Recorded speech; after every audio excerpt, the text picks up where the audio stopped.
So, let me start with asking you some questions like, are you tired? Are you feeling drained? Are you feeling pagod na pagod? Or let's say, are you having these feelings that you are like somehow depleted? Uh, One of my students recently messaged me. Uh, his name is Aaron Sanchez. He's one of my social work student in CMU. Very smart, awesome student. A shout out sa'yo. He messaged me few days back and somehow ang laman ng message niya is uh, pagod na daw siya or somehow wala na daw siyang gana sa mga bagay-bagay. So parang ganon. Then ang sabi ko sa kanya, maybe you are feeling what we call ego depletion. Kaya siguro nakakaramdam siya ng pagod or nakakaramdam siya ng kawalan ng gana sa mga ginagawa niya. Diba? Actually, he gave me this idea or he gave me the inspiration to come up with this video kasi medyo matagal akong hindi gumawa ng vlog lecture. So, I'm really grateful na nag-message siya at nakapag-usap kami. So, you may be asking right now, what is ego depletion? Actually, I will not only talk about ego depletion. I will also talk about some other important concept that is related to ego depletion. But before we start, I would like you to somehow reflect on some questions as we go on through the lecture. So first things is that I want you to reflect on the question that, are you in control of your life as of now? Are you in control of your decisions? Or do you blame people or others in terms of your failures or in terms of your mistakes? So try to reflect on those questions as we go along with the lecture. So let's start.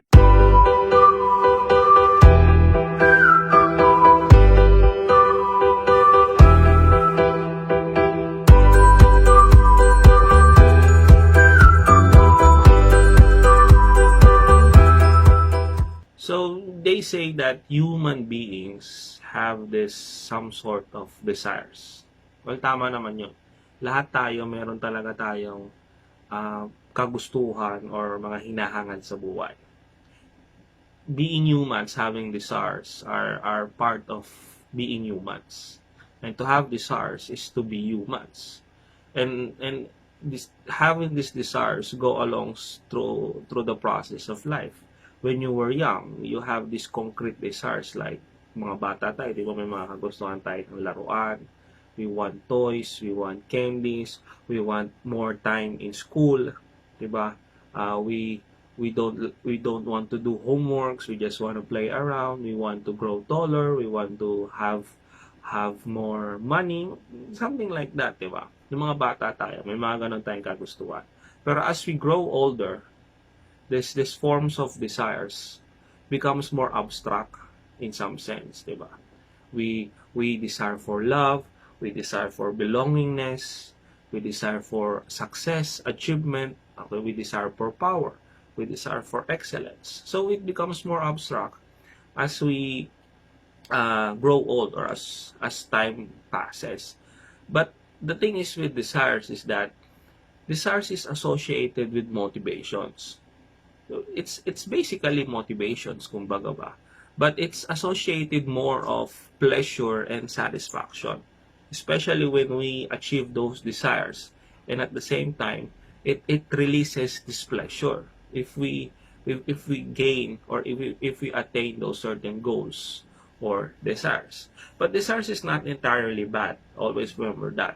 As long as desires is good for that person and the desire is good for others.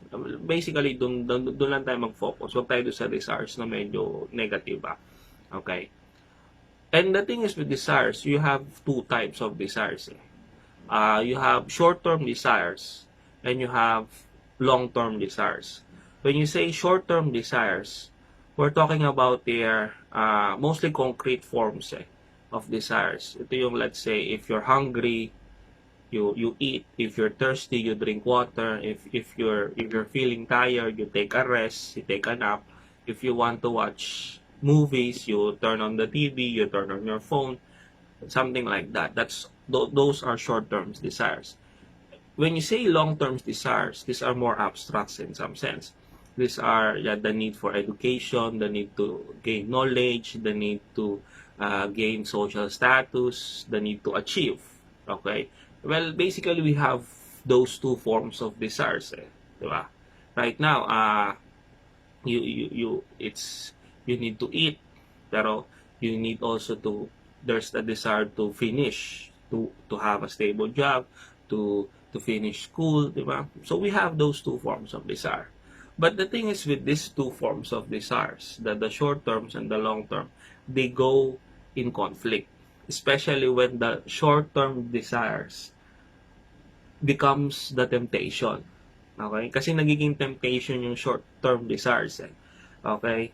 And when you say temptation, meaning to say these desires, short term desires that become a temptation, these are desires that conflicts or go against your values in your long-term desire. For example, let's say you really want to eat sweets right now. You want a piece of chocolate bar, you want a slice of candy, cake, you want ice cream, but you also have the long-term desires to be healthy, to be fit, to be sexy, to be macho. So basically, this temptation in the long-term desire goes in conflict. Nagigets nyo, diba? Or let's say, you really just want to lay down in bed, in couch, and just watch a series on Netflix, or just scroll around your your Facebook feed. You want to watch K-drama movie, you want to watch a series of anime, but that kind of temptation conflicts or go against your desire to finish something very important in school or in work, or very important tasks in the house. So you're getting the point of how these desires conflict one another, especially when the short-term desires becomes a temptation to the long-term ambitions, to the long-term goals that you have in life as of now. This is where self-control comes in. This is one of my topic, the self-control. This is where self-control comes in. Siya na yung pumapagitna doon sa dalawa. When you say kasi self-control, it's same with the word, or it's same with the word discipline. Diba? I don't know if you have some sort of control or discipline as of now, but when you say self-control, this is your ability or our ability to manage or discipline, control our impulses, our behaviors, and our emotions to achieve our long-term desires or our long-term goals. So to simply saying, it focuses on long-term goals and putting aside or putting off or cutting off the short-term temptations. Diba? Kaya nga, yung sitwasyon kanina na binigay kong examples is, can you turn off, or can you go against the short-term temptations, and can you fulfill these long-term desires na meron ka? You want to be healthy, you want to be fit, pero yung temptations na nandun yung cake, excuse me, nandun yung ice cream, nandun yung chocolate, di ba? Can you restrain yourself, di ba? Yan yung term, Can you control yourself? Can you discipline yourself not to take those short-term temptations? Kaya nga nandun yung term na self-control, di ba? Now, there's one good experiment to show that this psychological concept is true. Right now nga umiikot na siya sa social media, nagiging trending siya ulit. Yung tinatawag nating hashtag patient challenge. I don't know if you watch that on the news, yung mga artista, itatry nila sa mga babies nila. Okay? So, here's a clip. Try to watch the clip.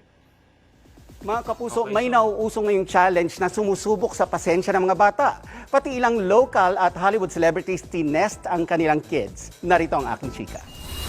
here parang mommy comes back na, pwede? Can you wait for mommy? Yan ang bili ni Kapuso Ma'am LJ Reyes sa kanyang baby girl na si Summer. Hindi pa nakakaalis si LJ. Parang gusto nang kainin ni Summer ang biskwit. Pero matyaga naman siyang naghintay nang maiwan na siyang mag-isa. Kaya ang kanyang Mommy LJ, tuwang-tuwa. Ang patience challenge na yan, trending ngayon sa mga mommy para itest ang kanilang kids. Pati ang ilang international celebrities, sinubukan na yan gaya ng model na si Kylie Jenner. Malang marshmallow test, pero chocolate ang reward. I'm gonna put the chocolates right here, okay? Okay, you can only have 3 of them. I'm gonna give you 3 of them, but wait, you have to wait till mommy comes back, okay? I have to go to the bathroom. Habang naghihintay si Stormy, napakanta na lang. Okay, so yun yung yung patient challenge na nagti-trending ngayon. Pero there was one experiment already that proves that this self-control is really important. Kasi why? If you're going to ask me, sir, is there any study that someone would show that there is a study that is related to success in life? Diba?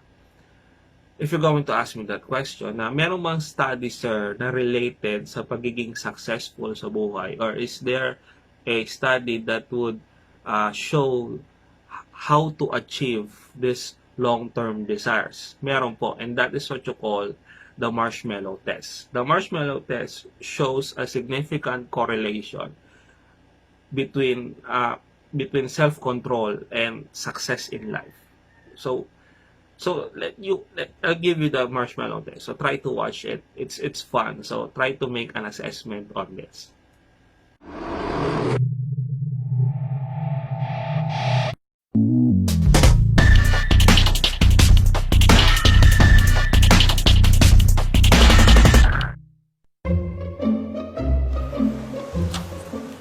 Okay, sit in that chair. All right, here's the deal. Marshmallow for you. You can either wait, and I'll give you another one if you wait, or you can eat it now. When I come back, I'll give you another one, so then you'll have 2.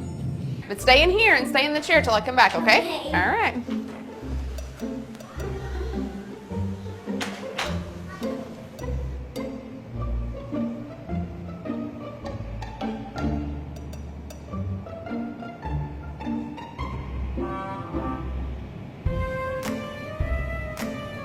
I'm gonna go do something and then I'll come back. It smells yummy. It smells really good.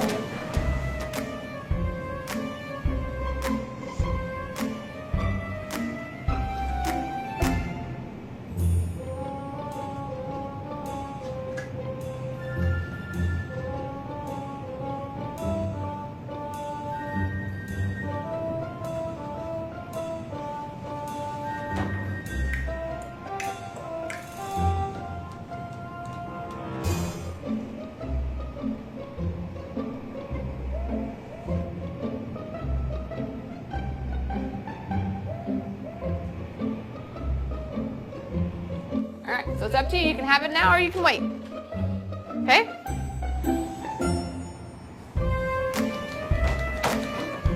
I'll be back. Stay in the chair, okay? Okay.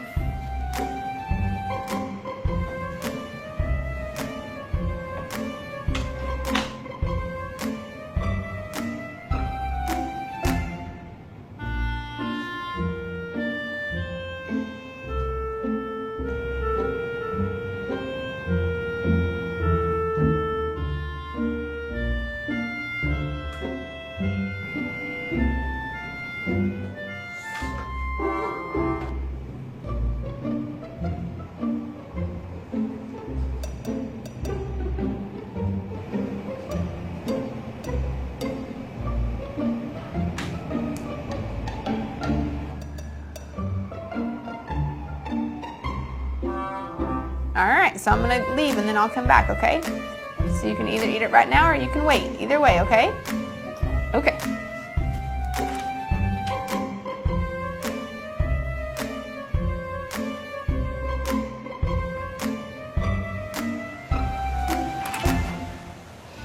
How'd you do? Did you do good? You did? Yeah. You wanted to eat it, didn't you? Yeah. So did I tell you to give you another one? Okay, now you can have both. You need them.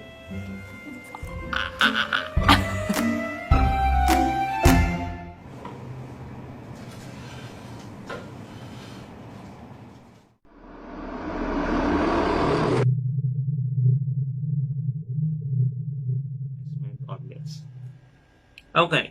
So you have seen the marshmallow test. Okay. So what, di ba nakakatawa, the child was given, have to wait to get another chocolate. You're seeing their reactions. Di ba nakakatawa? Pero that, the thing is with the marshmallow test, to summarize everything, or what's the moral of the test, is that it presents to you two types of people. The first type of people is the now. The now. When you say the now, sila yung kumukuha kagad ng marshmallow. We could say that these people tends to take the shortcuts. Okay? They want the easy route. They don't want the long exhausted process of hard work. They go for the quick kill just to get what they want, or just to get their satisfaction. Okay? The other type of person is the one who is willing to wait. So nakita niyo naman sa video yon, yung mga batang really showed patient, really showed control, or really showed discipline. And these people tend to have, based on their tracer study, kasi ang nangyari sa marshmallow test, they trace those participants years by years, decade by decade. They follow them. Okay, sinundan nila yung buhay ng mga bata. And they found out that those who delayed their gratification, those who showed patience, those showed discipline in terms of the experiment, showed more, the term is more, showed more positive outcome in life. Bakit more? Kasi they gained another marshmallow, meaning to say more, meaning to say you don't settle for just one thing, but you settle more of having more than what you want, diba? Kaya nga ang lumabas dun sa tracer study nila is that these kids or these individuals have more positive outcomes in life, are more satisfied, has a more stable job, has a high paying job, diba? Has more good relationship with people, has been more successful. So if you're going to look, yung delaying the gratification, yung delaying the patient, having patience and having discipline, you would see it has a long-term effect, and it's really connected somehow to a success in life. So what does it prove? If you're watching the marshmallow test, and if you're watching, then we're discussing the self-control. What does it imply? It really implies that having self-control is very important because it allows self-management into all aspects of life. Diba? That you're willing to wait, you're willing to go to the process, not just to get what is handed to you, but to get more what is handed to you, and it gives you more positive outcome in life. Kaya iba pa rin talaga yung meron kang disiplina, meron kang restraint, meron kang control, because you're in the road of achieving your long-term process, your long-term goals, your long-term desires, diba? Pero here's one issue. If you're going to ask, sir, do we always have, or can we always be in self-control? Yan magandang tanong. Yung tipong, kaya ba natin laging i-control ang sarili to say no to temptations and yes to our short-term, to our long-term goals? Kaya ba natin? Kaya ba natin siyang always i-maintain? Do we always have self-control? But the thing is kasi, the answer is no. We don't have self-control as always as possible. Hindi. Sana meron tayo lagi, pero actually hindi. Why? Because self-control is a limited resource. Limited siya. Kumbaga, nauubos siya. Why? Ganito yan eh. When you focus on your long-term desires or long-term goals, let's say you wanna finish study, you wanna graduate, you wanna have a promotion, you wanna have a stable job, you wanna have a fit body, you wanna change yourself, you wanna improve yourself, yung mga ganong long-term goals natin, mabibigat siya eh. It requires you a lot. It requires you a lot of focus, and it requires you a lot of energy. And the thing is kasi, if it excuse me, if it requires for those energy and focus, a lot of that, a lot of amount of that, and if you use that all up for a certain period of time, and there will be none left for the future, then there's the time you would get exhausted. Ito na yung time na mapapagod ka. Ito na yung time na you're drained. Ito na yung time that you feel depleted, or in psychology, yung tinatawag namin ego depletion. Napapagod ka na. Kasi you're using too much of the focus, you're using too much of the energy, your resources, naubos mo na, then that's the time you feel tired, drained, burnout somehow, stress, di ba? And depleted. Parang ganito yan eh. Parang muscle yan eh. Parang muscle, kumbaga. Let's say, you decided to work out 7 days straight for a month without intervals or without rest. That's fine eh. Wala namang problema doon if you want to get results. But the thing is kasi, your muscles tend to be overworked. Napapagod yan eh. May strain yan, sasakit yan, mapapagod siya. Okay? Parang appliances, di ba? Kung iisa lang electric fan nyo sa bahay, tapos magbukas siya magdamag, buong maghapon, buong araw, nakabukas siya. Anong tendency? Anong tendency? Masisira. Ma-overuse, masusunog ang makina, masisira. It's like the self eh. If you always exert self-control to the self, to yourself, eventually mapapagod ka. Okay? Mapapagod ka, masisira. Okay? You get exhausted. Your resources would get depleted. Kaya there's a need for you to rest, or there's a need for you to have relaxation. Okay? I hope you're getting my point. Okay? But the key is right now is how do we, kasi ang point dito kasi guys is, okay, sir, parang if I exert self-control, masama rin pala because I get depleted. Pero nakita nyo naman kanina, there's an importance kung bakit kailangan natin ng self-control. Kaso nga lang, if we exert self-control, there's a tendency we get exhausted and we get depleted. So the next thing is we need to discuss is how do we apply self-control and how do we avoid, how do we avoid ego depletion? Yung hindi tayo napapagod. We exert self-control pero hindi tayo pagod. Diba? Kasi we're attaining our goals in the long run, our long-term goals, our long-term desires, our ambitious desires. Pero hindi tayo masyado napapagod. So how do we attain that? Okay? The best way to attain that, I've done my research. Sa dami-dami ng suggestions, okay, na pwede. Pero there is one suggestion that caught my mind. It's so amazing, di ba? For almost 5 years, I've been doing this, okay? I've been doing this. It's really effective on my part. I hope it becomes effective on your part. It's what you call the marginal adjustment. When you say marginal adjustment, ganito yan. Basically, one way of achieving our long-term goals or our long-term desires is not based whether or not you have the skills or talent for it. Kasi you would say, ay, hindi ko kaya to, wala naman akong talent dito eh. Ay, hindi ko magagawa tong long-term desires na to kasi wala naman akong skills. Again, kung wala kang talent or wala kang skills sa mga long-term desires mo, it's not It's not to be considered. Wala yan. O, hindi siya ganong basihan, kumbaga.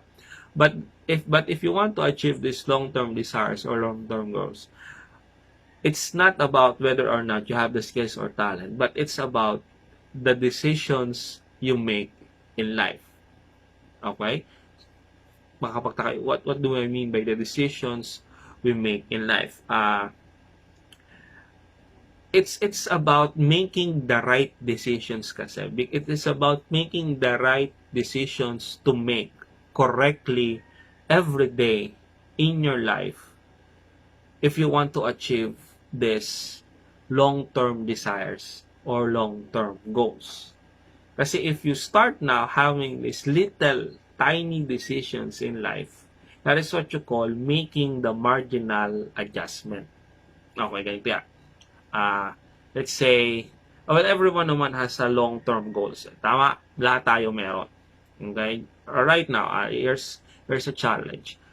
Here's a reflection. Try to think of your long-term goals as of now. Sige, I'll give you a minute.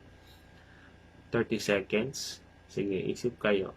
Ako may naisip na ako kasi lagi naman ako may long-term goals. Okay? I don't know lang sa inyo.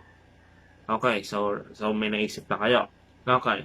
Now, let's say right now for today, you are just lying around the house. You're doing nothing. You're just lying on the couch, sofa, or you're lying in bed. In your what? In your scrolling up and down to your Facebook feed or your social media account.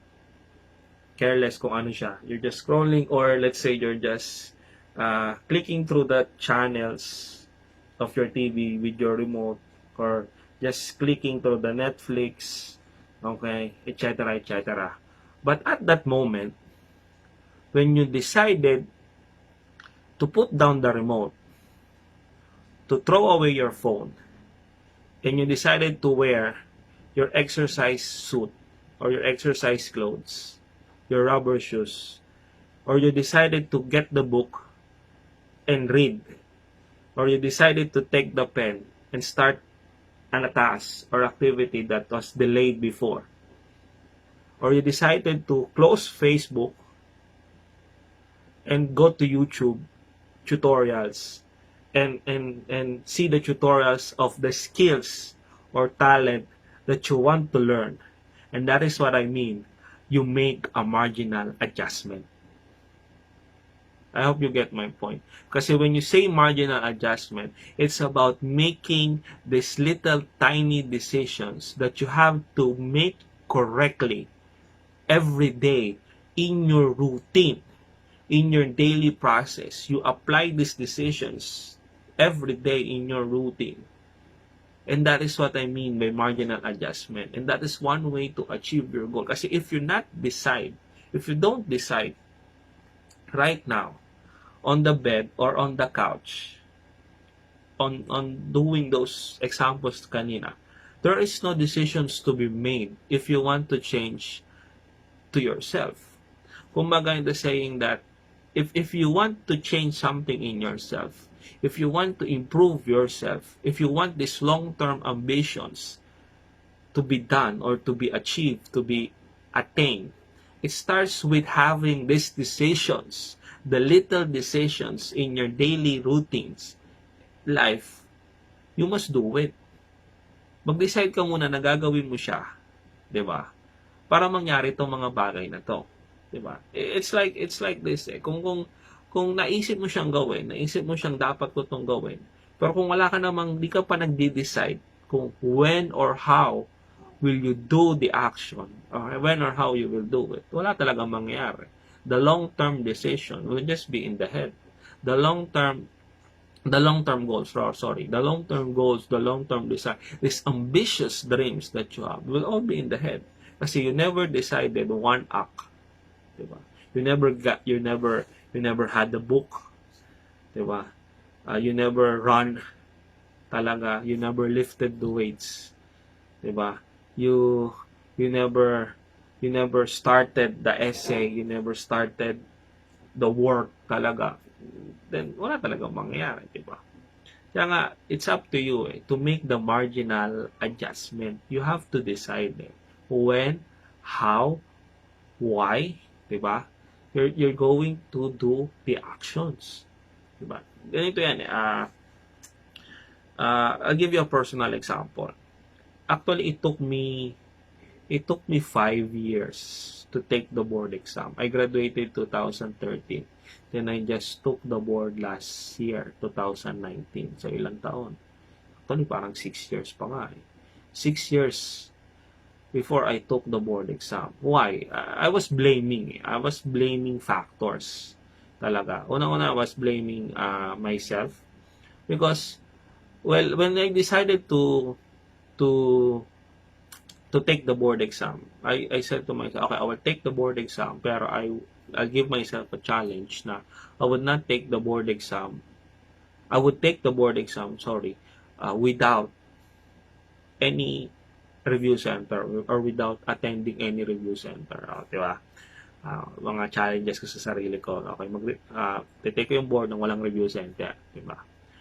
Pero that's already a challenge for me. Bakit? Because I cannot even focus myself 10 to 15 minutes reading a book or reading something. Okay? Magulat ka, si Sir Santiago, I'm a fan of book. Actually, I love reading books. Pero if you're going to look, I have a short span about reading books. Ang pinaka-shortest span ko is 15 minutes. Somehow. So, okay na yung 15 minutes, pero mostly less than 15 minutes. Hindi talaga ako makapag-focus beyond that. Diba? Second is, nagkaroon ako ng familia, diba? Nagkaanak ako. The third one is I have to go to work abroad just to provide for my family. So, those three factors, somehow, I blame those three factors dati. Kung bakit siguro lalo akong natagalan mag-take ng board exam, diba? Nagkaanak ako, nagkapamilya ako, syempre, mas matutuon yung focus sa kanila. I have to work abroad, so malalayo ako sa Pilipinas. Eventually, the board is nandito. Lalo kung hindi ako makapag-take. And the last one is yung aking challenge na hindi ako magre-review center, pero yung attention span ko in terms of reviewing, reading, is 5 to 10 minutes lang. So, ganun siya ka-short.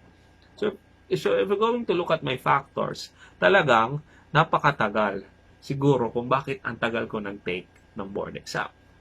Pero it already frustrated me kasi I'm seeing my batchmates, okay, taking the board exam and passing them. And I'm teaching it. Then, tapos wala man lang akong credentials or credibility to teach psychology. Tapos wala akong license, diba? Yung mga factors na pumapasok sa isip ko. So I have to decide when the time to take this review seriously, diba? So I made my marginal adjustment, diba? So paano bang routine ko sa araw-araw when I was in abroad? Kasi actually nagseryoso ako ng review nung nandun ako sa abroad eh. Okay? Sabi ko, pag umuwi ako ng Pilipinas, doon ako magte-take ng board exam. So, ano ba nangyari? What's my routine? Actually, my routine is pagising ko sa umaga, exercise, then mag-aalaga, attend to the family, then later the day, mag-work. Then, syempre, pag uwi, pagod, if you're going to look, yung everyday routine na yun, wala na akong magagawang time para talaga mag-review. Ano nangyari? So, I decided to change my routine. That's my marginal adjustment. To change my routine to wake up 1 a.m. in the morning. So, sabi ko, sige, gigising ako ng madaling araw. 1 a.m. in the morning para makapag-review ako. Eventually, for straight, habang nasa abroad ako, makanonotice yan. Kung nanonood si mama, si papa, mga witness yan. Gigising ako ng ganong kaaga para lang makapag-review. 1 a.m. in the morning until it took me 5 o'clock in the morning para makapag-review ako. Then I've been doing that since then, and I've been doing that right now, until now. So that's around 2000, tagal na rin eh. So, like, malala. Basta ganun. Ang tagal-tagal ko na siyang ginagawa. I've been waking up for 1 a.m. until now. Kung di 1 a.m., I've been waking up 2, 3 a.m. just to read. Yes, sir, how did you resolve the issue of 5 to 15 minutes that you cannot focus? Till now, guys, I cannot focus 5 to 10 minutes if I'm reading a book. Di halata, diba? Kasi parang ako mismo, pa nagtuturo ako, kabisado ko yung nile-lecture ko, wala akong hawak, pupunta ako sa classroom, pentel lang. Ganun lang eh. Pero guys, this is how you avoid ego depletion. I'm giving a lot of energy and focus dun sa task ko eh. To avoid ego depletion kasi guys, you also have to make a marginal adjustment. When is the time to have a rest? When is the time to chill? When is the time to relax? Diba? Hindi tayo puro trabaho, hindi tayo puro task.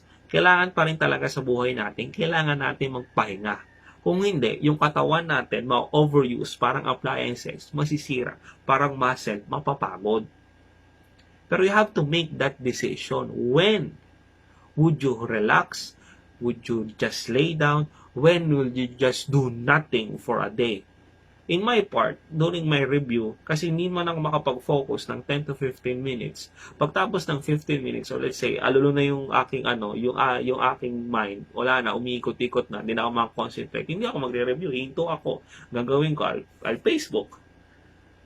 Or maglalaro ako, mga parang nag-ML pa ako, mag-ML ako, or let's say, magdodota 2 ako. Or kung hindi, lalabas ako, ikot-ikot na ako, magkakape ako, until mag-decide ulit ako para sa sarili ko, na uupo ulit ako at magre-review ulit ako. Then, pag hindi ulit ako nakapag-concentrate, after 10 to 15 minutes, tatayo ulit ako, I'll do the same routine because I need my rest. I hope you're getting my point. I hope you're getting my situation. And eventually, that marginal adjustment I made allowed me to pass the board exam last year. Not to say top-notch, pero at least above the passing rate din, yung rate ko. So I'm proud to say that I'm a licensed psychometrician because of those marginal adjustments na ginawa ko sa buhay ko to adjust. Actually guys, since then,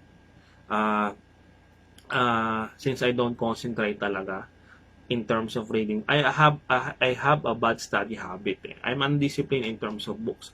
Pero I'm telling you guys, I can read 2 to 3 books a day, depending on the need of the book. Pero I could read 1 to 3 books a day. And at the same time, for a month, I could finish 20 books a month. One time nga sabi ni Lola sa bahay na, anayin mo naman libro, nababasa mo ba lahat yan? Actually, sagot ko sa kanya, di ba dyan, inuulit-ulit ko na lang. Kasi nga, I cannot concentrate for 10 to 15 minutes. But if I decide to make that book read, it would happen. Kaya nga, that is what I mean by you make marginal adjustment. Guys, until and unless you decide to get up,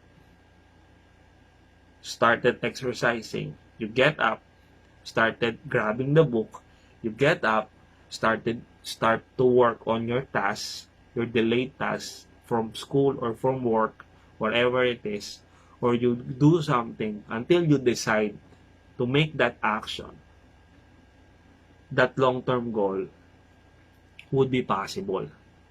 Until and unless you decide. Kaya nga, it's not about this long-term desires, actually. You already have that, but it's about what? It's about having the decision when would you start actions. So I hope you learned something about self-control. How do you do self-control and avoid marginal adjustment? It's all about you can apply marginal adjustment to practice self-control, and to avoid ego depletion. Diba? Before we go, I would like to leave you some thoughts. Okay, you can control your life. Okay, you can have self-discipline. You can control your decisions, but it's all up to you. You don't have to blame people that you are being delayed, that you cannot do it, because the blame is all in you, guys. The blame is all in you until you decide whether or not when is the time for me to change. When for me the time to make the right actions for me to change. If you want these long-term ambitious dreams that you have, it's up to you. You don't have to blame people. You don't have to blame your environment. Nasa sa'yo yan. Diba? Kaya nga, before we go, always remember this, that being inspired, it's okay. It's all okay. But inspiration, it's just an imagination. But if you want this imagination to become your reality, it starts with actions. It starts with having the decisions in your daily routine to take one step forward and do that action. And also, it is also best that if you put a lot of energy and focus, it's alright to do nothing for a day. Just chill and relax. So yun. Thank you very much, guys, for listening.